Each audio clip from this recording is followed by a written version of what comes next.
Can you hear me now? With my go- gorgeously sweet voice? Still no speaking. Oh, okay. Hmm.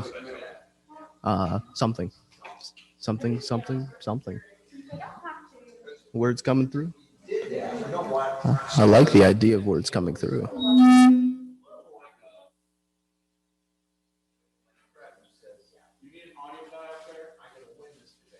I am the audio guy. All right, say some more words.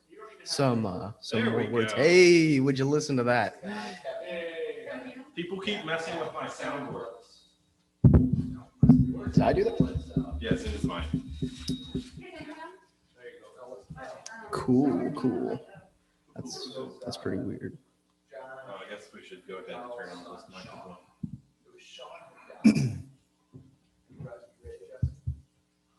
This seems to be working as well. Oh, okay, cool. Is there anything I need to do with the Zoom up here at all? Or I already started.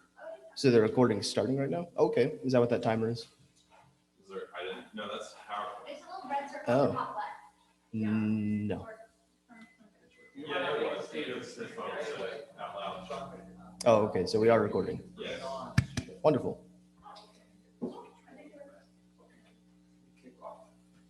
Justin, awesome. I'm going to just take this for a second. So we're really privileged to have Justin talk to us tonight about Satan and the devil. As I mentioned in the group message, there's so much about this topic, right? Is Satan real? If he is, what's his plan for us? What's he look like? What does he do? How is he caricatured? Is he a he? You know, these are some of the things that Justin is studied and can help us out with tonight. So let me kick off in prayer, and then we'll give it over to Justin. Lord, you're good to us to bring us together, and you're also really good to us to give us intelligent friends and students here at UNT like Justin who want to study and who want to present and help others learn more about you and about the world that you've created. Be with him tonight. Guide his message to us. Guide our thinking. Let the Holy Spirit help us receive what Justin has given to us so we can formulate a way to use this in our own apologetics, Lord. We ask this in Jesus' name. Amen. All right. All right. All right. Everything good? Now it's really quiet. All's well? All's well. All's well. Cool. Like to hear it. So, what exactly is the devil? This is something that's really fundamental to us as Christians, isn't it? Because if we worship a God, what exactly is going on to the rest of the world that isn't worshiping God? Are they worshiping something else? Are they just lacking God? And in that question, we are faced with this creature, this thing, this concept that we call the devil, Satan, and demon. Okay, that's not what I do. All right, cool. There we go.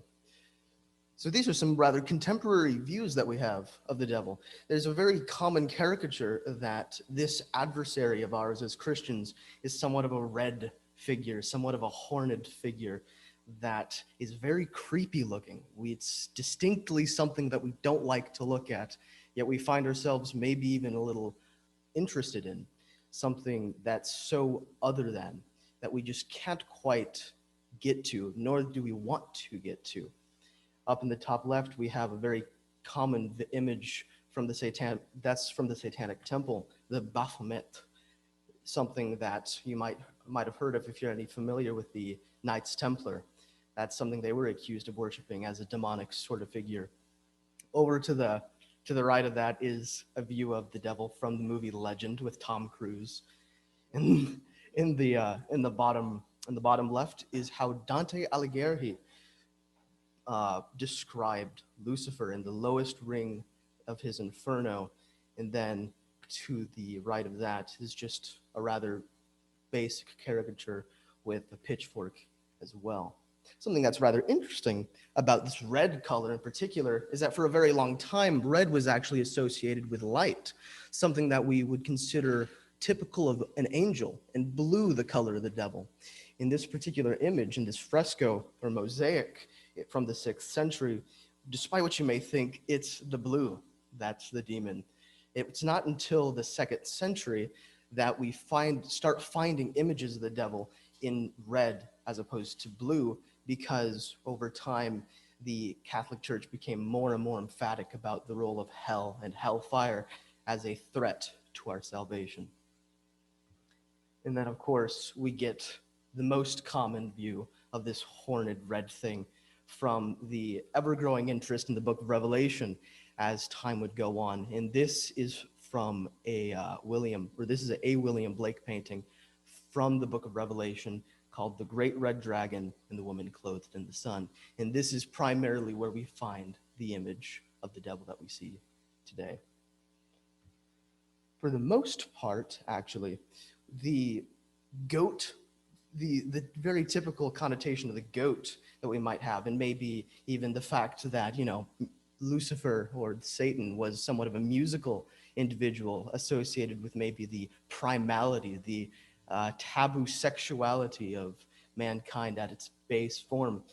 By the 3rd century, this was the predominant view of the devil, as the growing pagan world sensationalized this figure known as Pan, known as a faun. A very interesting thing about the faun figure is that they were heavily associated with sexuality and lechery, which is, of course, very non-Christian behavior, and consequently, this is the image that we find in the modern day of the devil. Just a fun little thing that you may want to know is this image that we have of the devil on our shoulder is something that is a much later development. In AD 140 to 150, there was a book known The Shepherd of Hermas, where we get this idea first. There are 2 angels with a man, one of righteousness and the other of iniquity. And this is kind of somewhat of a dualistic view of how we as humans fight with the good within and the almost demonic, as we might say, other. And this is most popularized by the time the 16th century rolled around with the book Dr. Faustus, a rather interesting read I would highly recommend. So let's get into what exactly is this word that we're using, devil, demon. This comes from the Greek word daimonis, which just simply means, in a very general sense, spirit. So whenever you say, oh, it's a demon, etymologically, you're just saying, oh, it's a spirit. Like, it's not. This word isn't necessarily inherently evil. And very often throughout the Old Testament, we see this word in context of angels, even, as it refers to spirits in a rather abstract sort of sense.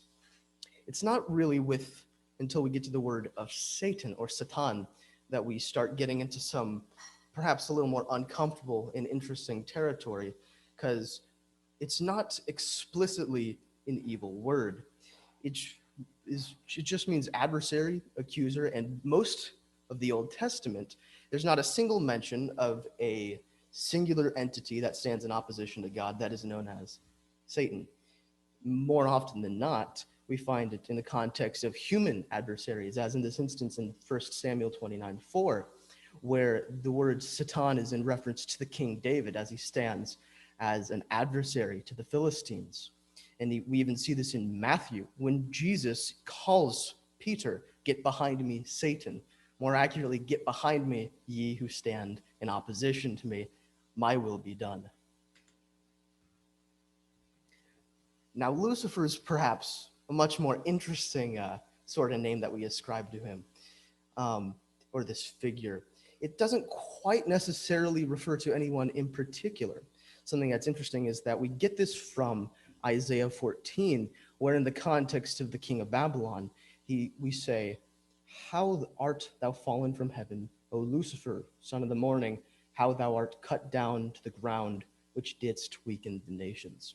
It's actually a really interesting concept if you consider the historical and mythological context of this, because the word used in the Hebrew is Hallel ben Shachar, which means son of the morning, son of the dawn. And this is a very common theme that we see in the ancient world, where Venus which can be seen in both the morning and the night, is associated with the son of the dawn. In the case of the Greeks, it was Aurora. And that's kind of where we get that phrase, "How art thou fallen from the heavens, O Lucifer, son of the morning."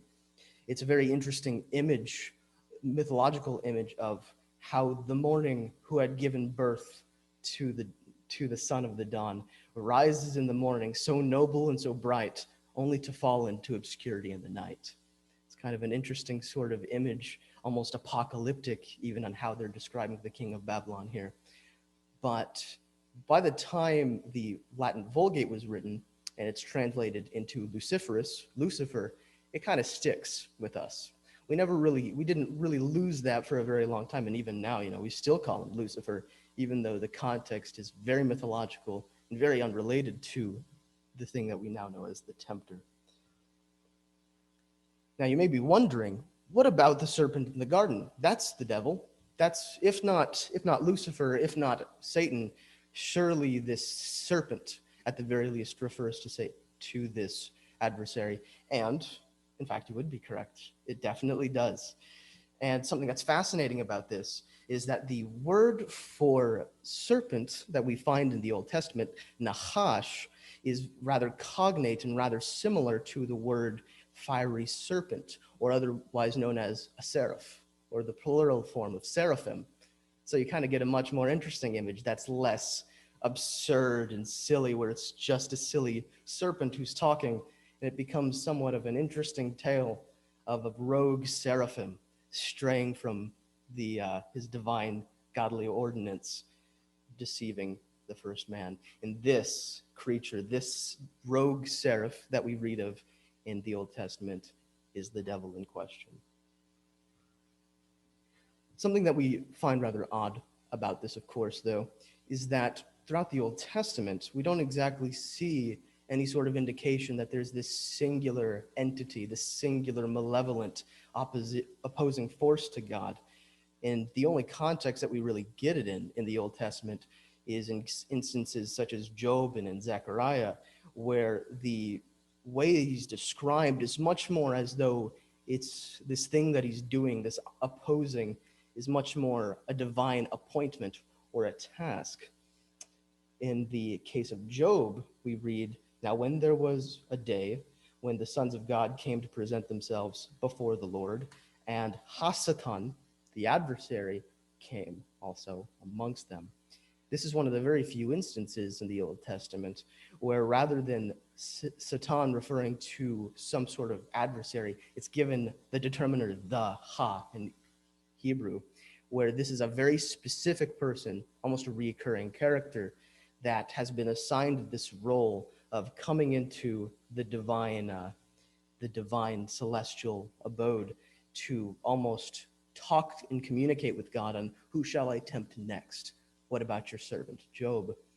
We see something rather similar in Zechariah 3, which says, "And he, the messenger, showed me, Joshua," of course, the patriarch, "the high priest standing before the angel of the Lord, and the accuser, the Hasatan, standing to his right to accuse him." It's very interesting, because this is a rare instance of seeing where the devil is side by side with messengers of the Lord to accuse us before the Lord and to find fault in us. It's kind of a very interesting thing that we don't hear much nor know too much about the ancient perception of the afterlife in that sense. It's not until after the Babylonian exile in the second temple period that we start seeing archaeological evidence of belief in this singular malevolent force standing in opposition to God. And that, of course, wouldn't be until about 516 BC. After the Babylonian exile, the Achaemenid Empire takes over. The Achaemenid Empire, of course, is Persian, and they tell the Israelites, return to your land, return to your home. What the Israelites don't realize is that they're going to go home to somewhat of a different and interesting place with a very distinctly Persian and dualistic religion founded by a man known as Zoroaster.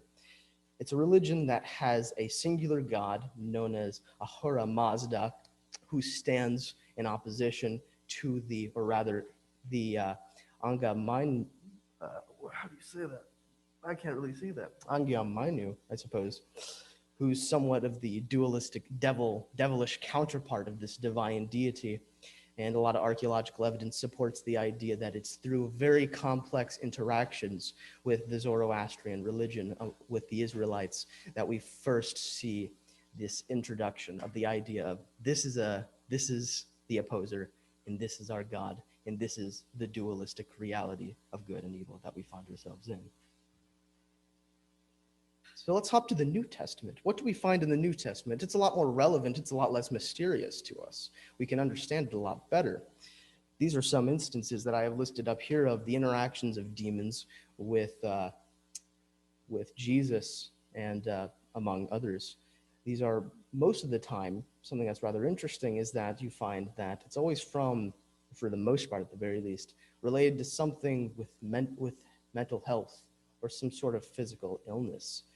Of course, we do also have cases such as the last one there in Mark, where Jesus hears a heckler who's just accusing him of being just like a false prophet, and then he casts the spirit out of him. So what do we know about demons from the New Testament, at the very least? More often than not, we find that demons are also colloquially called unclean or foul spirits. Of course, that's where we get the word daimon, for spirit. And most often, we always see them identified as a source of some sort of affliction to us, as in Matthew 10:1, and he called out to him his 12 disciples and gave them authority over unclean spirits to cast them out and to heal every disease and every affliction. In this divine appointment from Jesus, we see that this is more about having the authority over, the spirits of things that cause us harm. And something we also know is that they always pose as an adversarial force the Spirit of Christ. 1 Peter 5:8, be sober-minded, be watchful. Your adversary, the devil, prowls around like a roaring lion, seeking someone to devour. And then they appear, of course, to unsuspecting people to trap them and lure them into some sort of temptation or falsehood, as in 2 Corinthians and no wonder, for even Satan himself disguises himself as an angel of light. So it is no surprise if his servants also disguise themselves as servants of righteousness. Their end will correspond to their deeds. And of course, that speaks to the image of these things existing, something that we need to be wary of, something that we need to be very protective and guarding of our hearts and spirits for. And that is what we know about demons. So what does a demon do? Well, fundamentally, a very common theme that we find is that fundamentally, on a very fundamental level that is, you could see that their function is to deceive or lead astray. Anyone whom you forgive, I also forgive. Indeed, what I have forgiven, if I have forgiven anything, has been for your sake in the presence of Christ, so that we would not be outwitted by Satan, for we not ignorant of his designs. He's a very cunning fellow who's trying to trap us in some sort of witty design. But then we also have lines such as in 1 John, beloved, do not believe every spirit, but test the spirits to see whether they are from God, for many false prophets have gone out into the world. So these spirits not only exist in direct opposition to us, but they work through individuals in opposition to us as well. And we have 2 Thessalonians, with the coming of the lawless one is by the activity of Satan, with all power and false signs and wonders, and with all wicked deception for those who are perishing, because they refuse to love the truth and so be saved. And of course, in that context, it's in the context of not loving truth. So demons come into contact through people and even directly to deceive us into not wanting to accept or follow the truth. And of course, this truth being the appointment that God or Christ has given to us as people. In Matthew 4, we have the temptation of Christ, a very iconic moment. And when the tempter came to him, he said, "If thou be the Son of God, command that these stones become bread," of course. And these are the 40 days that he was tempted. What's interesting about this, of course, is that very often we find that temptation is talked about in maybe not an entirely unrelated context, but a rather different one, as opposed to these 40 days that Jesus spent. In Matthew 26:41, it says, "Watch and pray that you may not enter temptation. The spirit indeed is willing, but the flesh is weak." We have James that says, "Let no one say when he is tempted, I am being tempted by God. For God cannot be tempted with evil, and he himself tempts no one. But each person is tempted when he is lured and enticed by his own desire." A rather interesting way to be talking about temptation. And we have Luke 22:40. "And when he came to the place, he said to them, pray that you may not enter into temptation." So while demons very often are in direct opposition to us, we also have a rather clear image that temptation is usually something that we inflict on ourselves.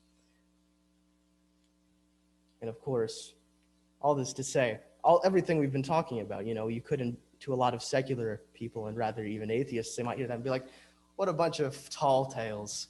This just fantasy, these talk of creatures that exist in some metaphysical way. They have bodies, they exist through time and space. A lot of people will hear that and say, this is outdated. This is mythology. How can you possibly believe this? And I mean, whether you believe in that or not, I mean, you could, and many Christians today do indeed view demons in a much more abstract sort of sense. So as I was doing research on this, I find a lot of articles about modern Christians talking about how they don't have to be physical. They don't have to move through time and space. We observe demons in all manner of ways. Temptation, for instance, as we were just talking about. The adversarial spirit that somebody may come against us with. These are very tangible and real ways that, as we might say, demonic forces come against us, regardless of whether the source is something truly mythologized as, a very physical, like horned, winged creature that's trying to lure us into temptation. But fundamentally, of course, to really boil down all this discussion and interesting history, is that regardless of what you believe, whether you think that they are physical creatures that exist in some alternate dimension that's parallel with our own, that they interact with us, or if they're just the psychological and sociological forces that exist and stand in opposition to the Spirit of Christ, I mean, that's really all that matters. And that, I think, is the mere demonology of the Christian faith. That's whether it's real or abstract, something is coming into opposition with the spirit that Christ wants us to have. And that's my presentation.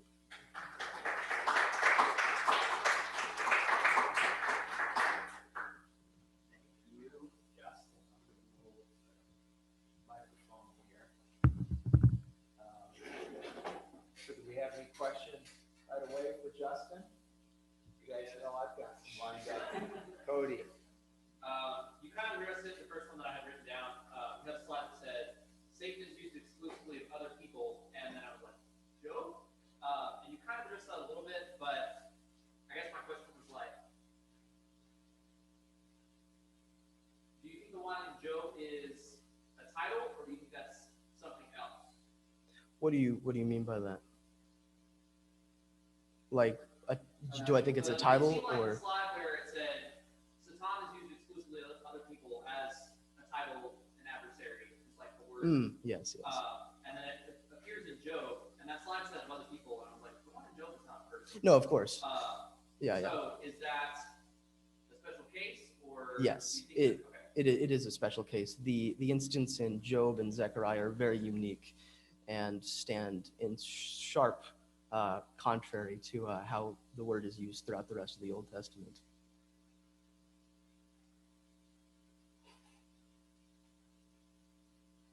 So it would be, let me follow up on that. So that would be kind of a first person instance of a being that is, in that case, directly communicating to God.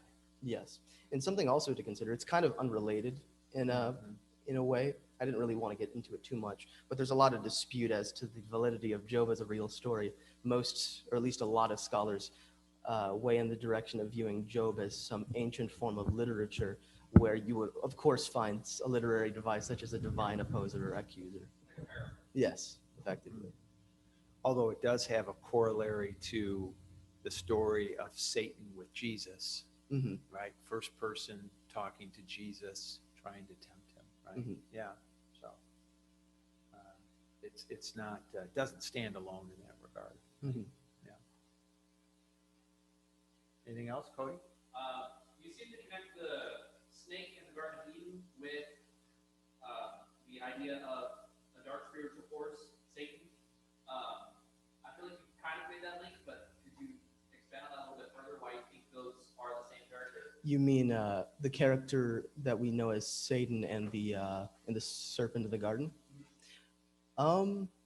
Well, of course, this is I wanted to touch on it, but also not derail too much because these are all such interrelated concepts. But so very frequently, especially even in the Book of Revelation, we see reference to that ancient serpent. That's a phrase that we hear a lot, specifically in context of Revelation. And I believe actually there are a few verses where Jesus himself actually refers to the adversary in rather serpentine language, and that kind of connects in a interestingly Hebrew sort of way, that the language used of the serpent of the garden is simultaneously very cognate with much of the language regarding seraphim. And so, of course, that makes it a much more angelic figure and aligns rather well with our view of the adversary in some way being related to the divine. Does that kind of answer your question at all? A little bit, something I'll have to look for. Okay, yeah. Study moving forward. All right. All very interesting. And this might even be even more difficult, the idea of Satan in the garden and having fallen. I don't know if in your studies of this, and I don't have a real hard opinion on this one, so I'm curious if you know, as far as Satan falling from heaven, seem to think that the Satan described in Revelation is the same being, or actual specific adversary being in Genesis 2 and 3 there. Do you think he came from heaven like immediately before that, or do you look at that topic at all as far as how long he's been there, how he got there, that sort of thing? So, do you mean to ask, like, how are you talking about, like the fall? Yeah, The fall of Satan, that is? of Satan, but not Yeah, the yeah. fall of man. Yeah, of course. Yeah. Yeah, so before that.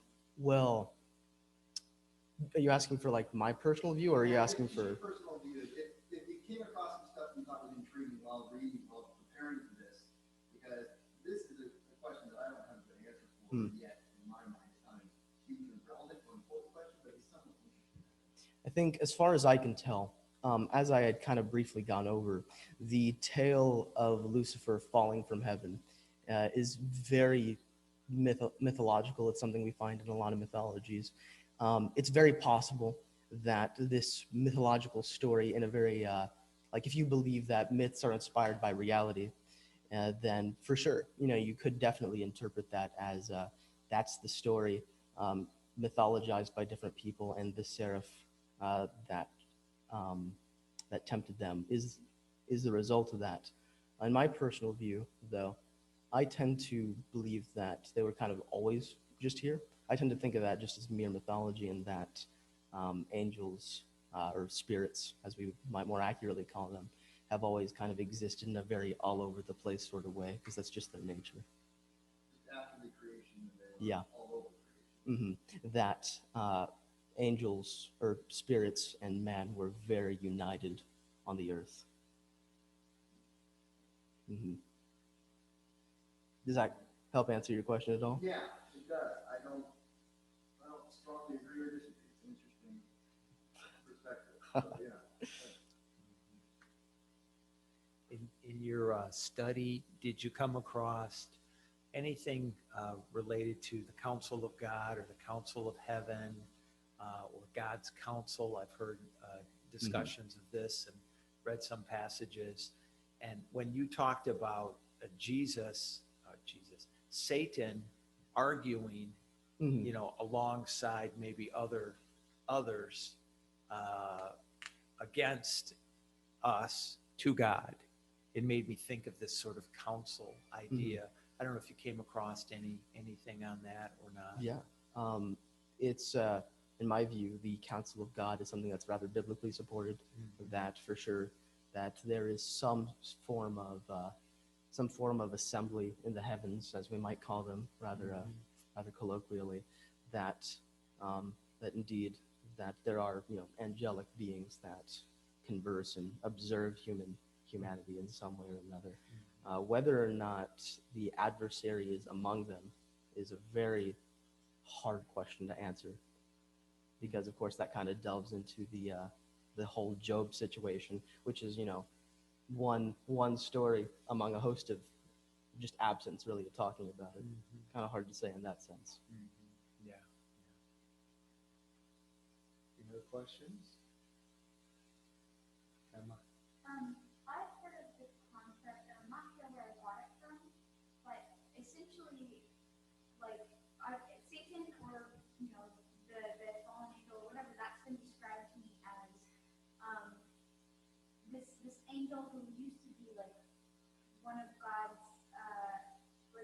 higher up angels, who his job was to like basically reflect praise back onto God. Mhm. So like taking praise or worship and give it to God, like that came from earth or something like that. But then like the story that I was told when I was younger is that this angel got tired of not ever receiving any praise from himself. And he got tired of being just a reflector and instead wanted to be in the place of God. And so that's why God cast him out. And I'm not sure if I got this story from any like real research or any this is just what I grew up. When I grew up, this is what I learned and was told about who the devil or who Satan was or whatever. And so I'm wondering, in any of your research, did you come across any like words or terminology that reference him being a higher up angel that like was in charge of like reflecting praise to God or something? So what's actually really interesting about that is that that's a very common story, and it is found nowhere in the Bible. Do you know where that story comes from? It comes from John Milton's Paradise Lost, a very famous 16th century story where he takes the character of Lucifer, as they understood at the time, and makes him a tragic hero by falling from the heavens in defiance of this, tyrannical god sort of situation. And that's where we get much of the details on that tale, just purely 16th century fantasy by a Christian who liked stories. In light of that, how would you recommend kind of using our people like Kayla, I also have that kind of like background where I heard that and that's what I thought. And I knew it wasn't in the Bible because I wanted to like, where can I find that in the Bible? And I know it's how it's like nowhere. So how would you, what example would you suggest replacing our identification with? I tend to, of course, what we know about the adversary is almost forebodingly like discreet. We don't know a whole lot of very specific details like the origin story for sure, but what we do know is the detail that it stands in opposition to us. And personally, I would advocate for a view of Satan or the adversary that's much more menacingly abstract, something that we need to guard ourselves. Because I feel like, in my view, I think it's a lot easier to think of like a physical caricature of Satan and be like, I can stop this because I'm a physical person. But the moment you realize that like the ways in which demons and the devil manifest in our lives are far more sinister and discreet, I think it is a very healthy way of viewing that to guard ourselves all the more. Mhm. I've also heard a perspective where I know some people are really against referring to him as a him or referring to Satan as Satan or the devil or Lucifer or any of the words, because like in a way like their perspective is that okay, well even personifying this figure and giving it a character and giving it a personalization, it doesn't deserve that because you know in a way that's kind of like giving it validation and in a way maybe worshiping it, and so like it's almost like being so careful and wary of this adversary, this force, to the point where it's like we shouldn't even be saying the devil or Satan or anything like that. We should obviously be aware that there's these forces and there's this adversary and accuser role that exists, but it's not one person. It is almost like a force or like a spirit that exists that we need to be wary of, but we can't give too much credit to, I suppose. And I was wondering what your thoughts on that are. Unlike, okay, so you're asking about like the how theological it would be to like give the devil like a name. Yeah, Do you mean? or like Or in a way like give it some kind of personification okay. at all. Well, I think that I mean in a very relevant. I mean we're people. We exist in reality and we understand stories and things that are very real. And so for that reason, I think like some of these myths that we come up with to personify these things that are very abstract, I think that can be very useful, for sure. I think that that while it may not be necessarily true, I think that it has its place, and I think that as long as we recognize that that's not the nature of it, but instead view that as this is how we think of it and talk about it, that can be useful, as long as we acknowledge, of course, that that's like not the nature of it. Is that kind of? That kind of ties, yes, that kind of ties into, I noticed in your presentation the divide between how the adversary was referred to in the Old Testament versus the New Testament. It seemed like the New Testament much more personified Yes. this character or this idea or this spirit, whatever. And so I know you kind of mentioned that possibly or probably because of Zoroastrianism. I can't use it. But like, I do think it's kind of interesting because I don't know, like, I mean, obviously the Old and New Testament are connected, and like, if anyone, like Jesus would be the one to like, oh, let's do what Jesus said. And Jesus seems to, in some ways, refer to him or to this character, this being, as maybe something that is more personified than the Old Testament seems to refer to. Mm-hmm. It's not in the Old Testament very much, but all over the New Testament we get warnings about like just staying away and being cautious. So I guess like could you like what other reasons besides this other religion would there be for the difference between the Old and New Testament when referring to the adversary? So I'm sorry. I want to make sure I answer the question that you're actually trying to ask. You're asking. Basically, why, like, what other reasons besides Zoroastrianism is there to think that maybe this is why we're personifying this evil force now more than we used to?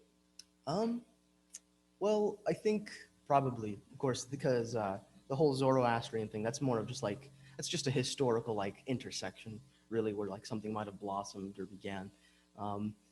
Though I think that while the reason today, or even back then, during the times of the Hellenic or the Greek people, that rather than really holding on to this is Zoroastrian belief and we're going to keep this Zoroastrian belief, I think it has more to do with the fact that that kind of started, and once it kind of started, it slowly just kind of changes form in the reason, because the Greeks, of course, believed in evil spirits themselves, and whenever you go from even though Christianity might have not initially had these ideas about a singular opposing force, because it was introduced, then that form of their religion was introduced to the Greeks, and the Greeks kind of see, these are the parallels. This is how we're going to talk about it, and I think that's kind of the reason why we might hold on to views like that. Just the ever-changing landscape of interacting mythologies and religions and cultures. I have like two more questions. Yeah. The first one is, have you read the Screwtape letters? I have, Okay, yes. what are your thoughts on Screwtape letters? I mean, I think they're brilliant. I think that the Screwtape Letters is a very apt, maybe handbook of the ways in which different forces in our lives might work. Of course, C.S. Lewis likes to personify them with, very human-like creatures that interact, go to college even, know what I mean? But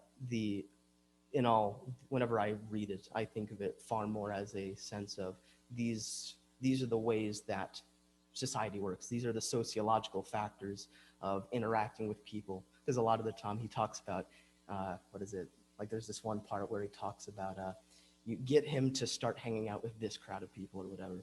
Whether it's a demon directing that or not, I mean, something's still happening there. And that's still a way that we see forces in reality working. So that's kind of how I view that. And then my last question is, so in light of what we've learned now about the concept of Satan or Satan or the outside, whatever, however you want to call it, what do you think, like knowing this and understanding that it's not some like buff red guy with horns and tail, like how can we better communicate to people who like don't really have much experience with Christianity, aren't Christians themselves, and really think the whole like demon with horns, pitchfork thing, or like burning in hell kind of idea, like how do we correct those kinds of misconceptions with people who don't really have a lot of Christian backgrounds or don't believe in Christianity themselves? I think, at least in a lot of my own personal experience, when it's very common for people to be like, you believe in this ridiculous, like demon devil character.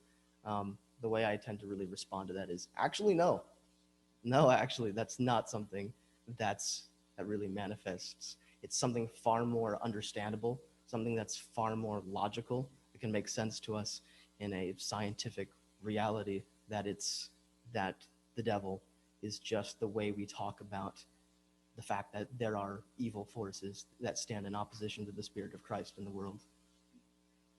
That's how I would explain that. Go ahead, Okay, I guess I have one more follow-up to her first question about the story that she heard that you referred to with Satan taking the praise rather than reflecting the praise to God. When you say in John Milton, which it does in Paradise Lost, is your talk, wouldn't you say though, like Isaiah 14, which you quoted up there, you don't think he's getting it from that chapter where Satan says, I will ascend above the clouds and above the throne of heaven, and I will become like the Most High. I think that's isn't that where he's getting that? What do you think of that chapter? Are you talking about the one in Where Lucifer is mentioned? Yeah. Oh. Well, Satan, he's not mentioned, he just described, like I looked at Isaiah 14, and maybe you didn't come across it, although you did, because you quoted the first one, which said, how are you fallen from heaven, O day star, son of dawn? That's when you quoted. Mm-hmm. And then, but after that it says, you said in your heart, I will ascend to heaven above the stars of God, I will set my throne on high, I will sit on the mountain of assembly, the far reaches, I will make myself like the Most High. Mm-hmm. And of course, that's at the very beginning of the chapter. It's very clear that we're talking about the king of Babylon in that context. I think that for sure, it's very poetic language. It's very apocalyptic. It's crazy. It's so cool to us. You know what I mean? This dramatic language about ascending to the Most High. I think that being that cool of a story, it's not going to go unnoticed. And for sure, we're going to get inspiration from it. But So you think it's just referring to the king of Babylon, not Satan? we have given the passage, I don't think we have any good reason to believe it's talking about anything other than the king of Babylon. Okay. I'll look at that. Because I mean, it's very powerful language, and it's not unique to that part of the Bible either. Because there's this one verse, I don't know the reference, but it's a very powerful one where I believe one of the prophets is speaking out against another king, and he says, "You are not a god, but you make your spirit, in your spirit, you make yourself as though a god." Like very dramatic language about all manner of kings, all manner of people who have very arrogant, prideful spirits. And I think that all that language about Lucifer, son of the dawn, is just a very mythologically minded passage about just how arrogant mankind can be.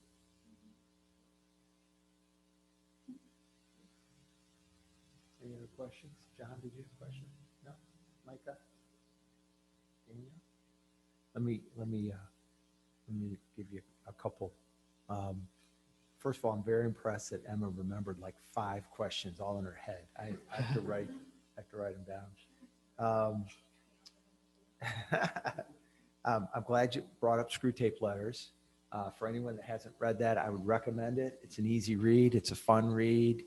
It's from the mind of C.S. Lewis. So as Justin said, he's brilliant in how he kind of personifies these figures. It may not be accurate in that regard, but the forces allayed against mankind, and in this situation, I forget the guy's name, I read it 20 years ago, but the subject of the book, I think you can really relate to it. It's very relatable.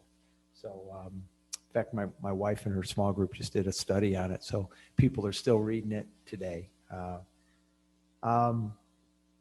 So exorcism. Exorcism. Yeah. That is something that I was thinking about getting into, but I didn't end up doing that.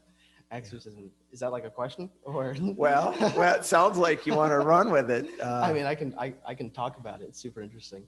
Yeah, I think there's a lot of questions about current day exorcism. It's been emphasized in movies, obviously. Mm-hmm. But yeah, what's your take on exorcism? If I'm being perfectly honest, I do not know. Mhm. I have very complicated feelings about that because on the one hand, it's biblical. Jesus himself casts out demons or whatever, but at the same time, knowing that mental health is in like physical illness is primarily the things that Jesus like came against. I don't know how to feel about that because on the one hand, Jesus did it, so clearly there's something going on there. But then on the other hand, like you don't want to just absolutely abuse people who are in no condition to be abused by people being, like having crosses shoved in their face, maybe even a hand just forced upon the top of their head. I feel like to somebody who's suffering a mental or physical illness, that could be very strange and somewhat damaging. But of course Jesus did it, so hard to say. Yeah, I listened to a podcast about a month and a half ago, and I think it was Cameron Bertuzzi's podcast, if anyone listens to that. And he interviewed in New York City, there's a group of Catholic priests there that are exorcists. And he interviewed a younger guy who's maybe in his mid to late 30s who, 12 years previously, he was brought in like an internship for the exorcist group, and it was determined that he was the right kind of personality for it. And so as a guy retired, he came on. And so now he's talking about exorcism. And in regards to mental health, he said, part of his training is to be very, very strict at separating out somebody who has a mental illness and somebody who's possessed. And they take a lot of time and effort, including bringing a lot of professionals in to separate the two. He also talked about, in some instances, people that have maybe bipolar or schizophrenia who would rather be diagnosed with a demon possession, right? Because then there's a way, A, for them maybe to get rid of it, B, there's an explanation. And he's come across many of these people, and he has to say, no, you've got schizophrenia, and you're going to be treated in that way. But his stories about real exorcisms, anyway, are creepy and crawly, and you don't want to listen to that podcast right before you go to bed at night. So, But anyway, if you're interested in that, Cameron Bertuzzi, his podcast recently. So, all right. So James indicates that temptation is preying on our own evil desires, Mhm. right? Which you commented on it, saying interesting way to look at temptation, right? Mhm. Now Jesus was tempted. Yes. So was Jesus, was he acting out of his own sinful desires or his desires? Or how do we reconcile what James says about temptation and the fact that Jesus was tempted? I think I don't really know, honestly. I think that's probably the one of the bigger causes of dissonance in how we think about that, because the way that Jesus seems to have been tempted is very different from how we experience temptation. And that's weird. We don't really know what to make of that. Yeah, no, I agree. I also think that James doesn't necessarily say that they're evil desires, that they're just desires, I think. And so in that respect, Jesus hadn't eaten for 40 days, right? So Satan says, here, make yourself some bread. Jesus was a man, he was hungry. So that to me is a good way to reconcile that. Jesus was a man, he was hungry. That's not an evil desire. But when he takes him to the top of the temple and says, look around and I'll give you all of this,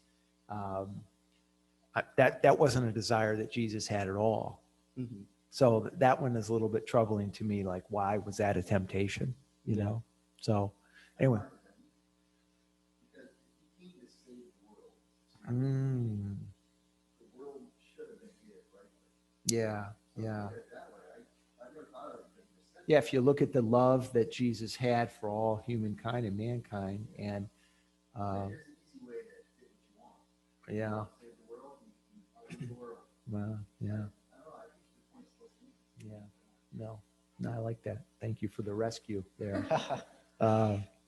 So one other thing, as it relates again to the temptation of Jesus, one of the things that I take from that, and I want to hear your comment on it, is I believe that's a historical fact. It's not mythology or story like all of the Gospels.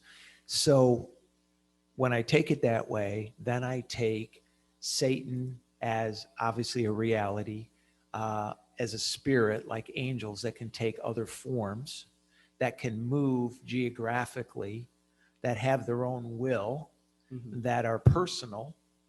And so when I think about those characteristics of Satan in that example, then it does get me closer to where you were talking about in the New Testament with personification, that, Satan is a spirit, so could occupy, frankly, I think he could occupy the sound system if he wanted to, right? He could do strange things in there, but he could occupy, he could go into a herd of swine, he could go into a person and maybe become a person. So I don't know, what's your comment on drawing that conclusion from the Jesus temptation story?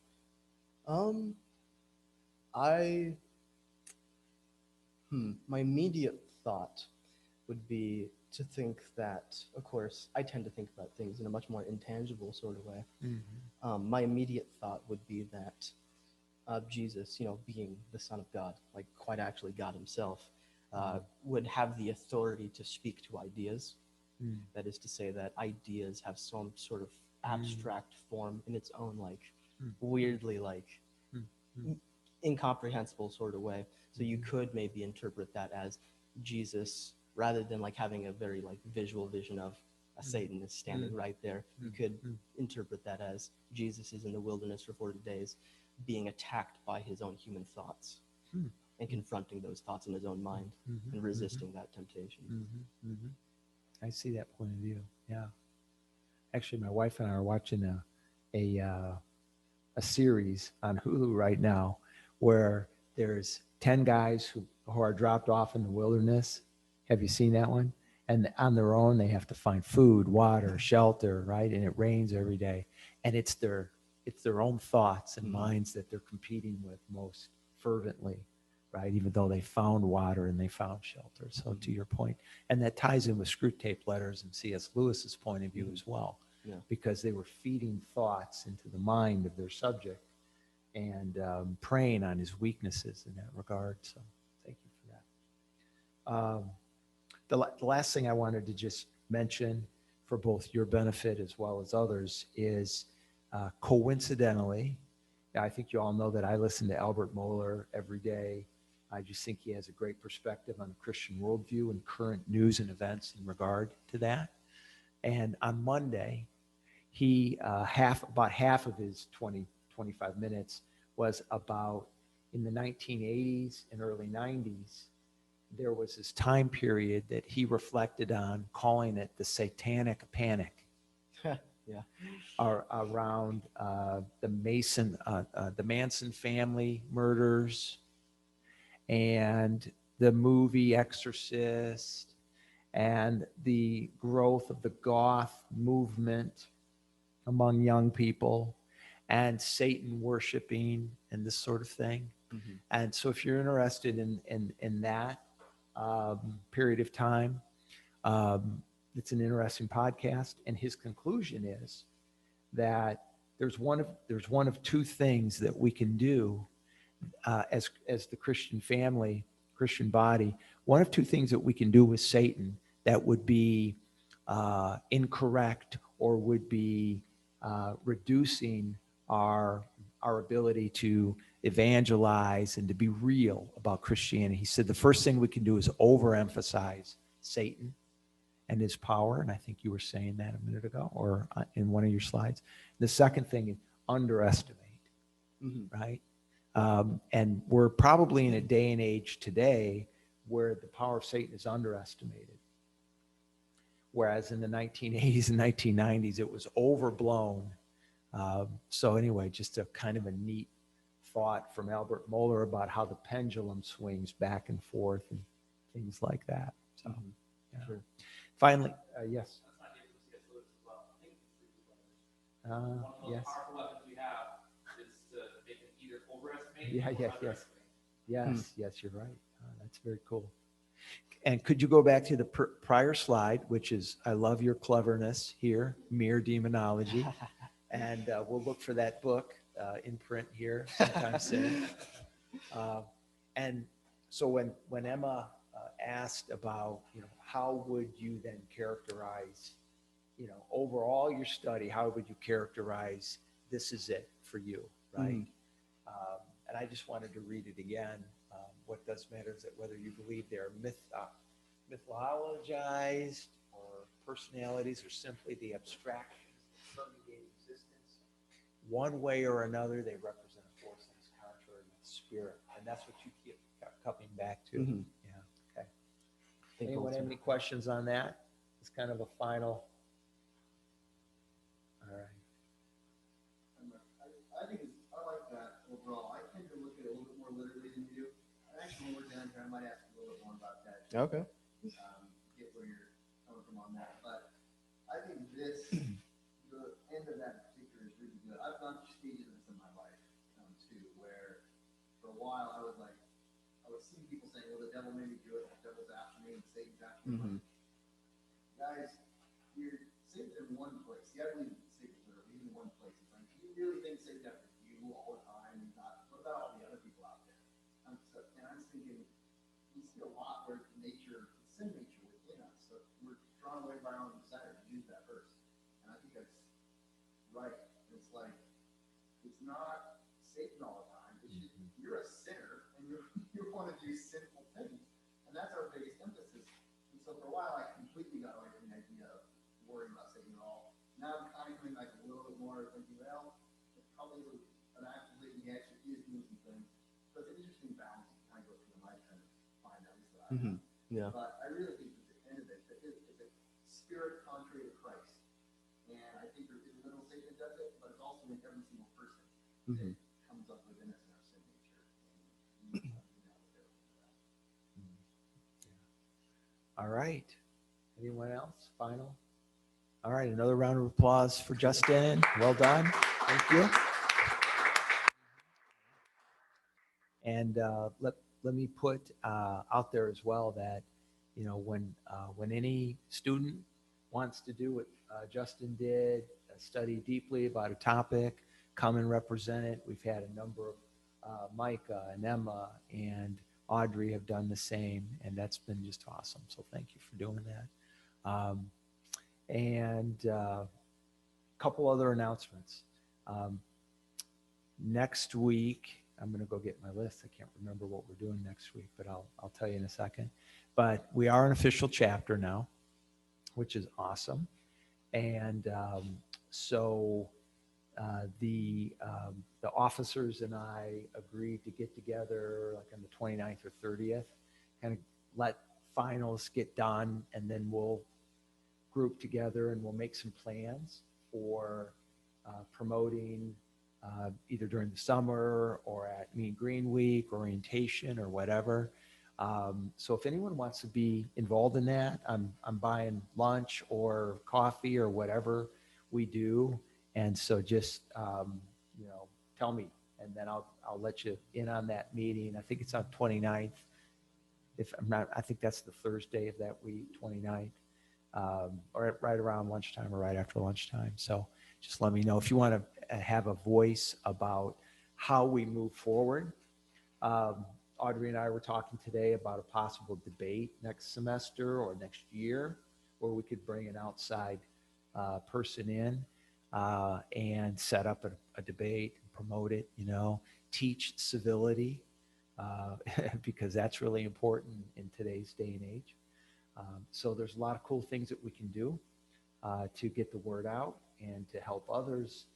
Remember, our target is Christians or those that have, you know, a Christian propensity, who are doubting, who are struggling, right, to come to talk about tough topics.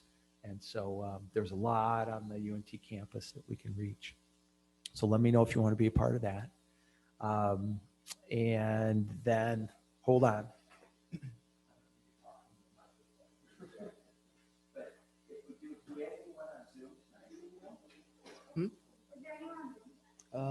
Is it? There are 2 participants that we got.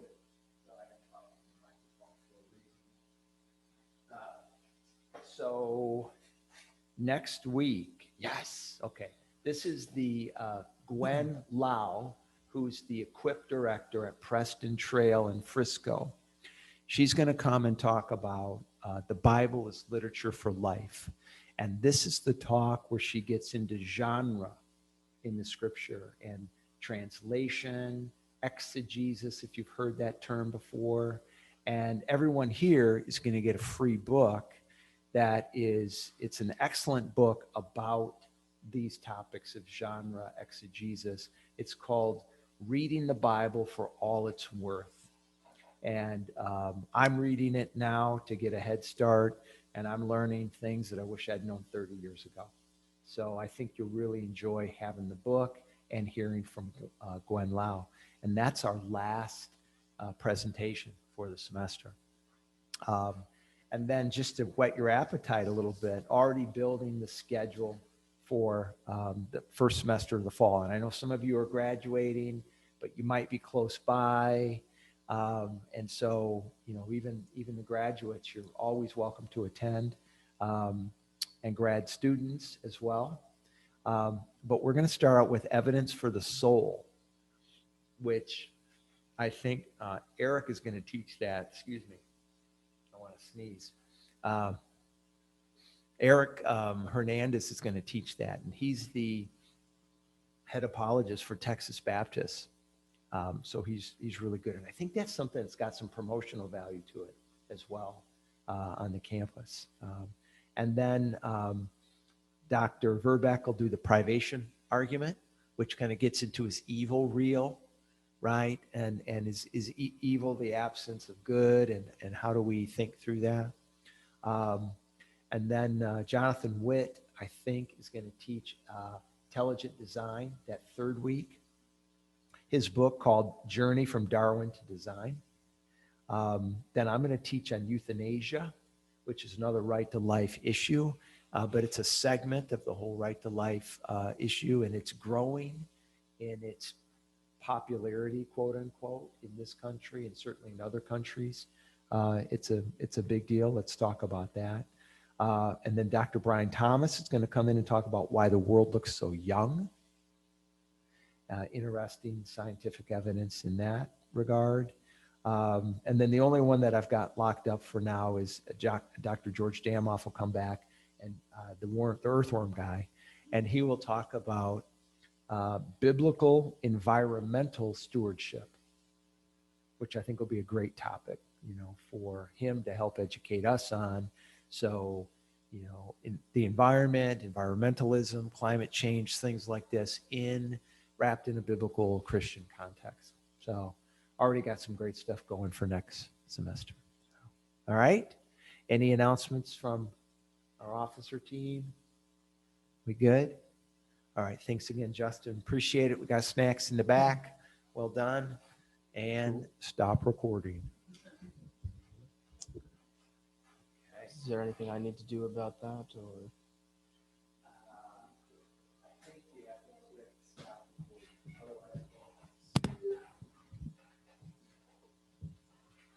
I'm gonna stop the share.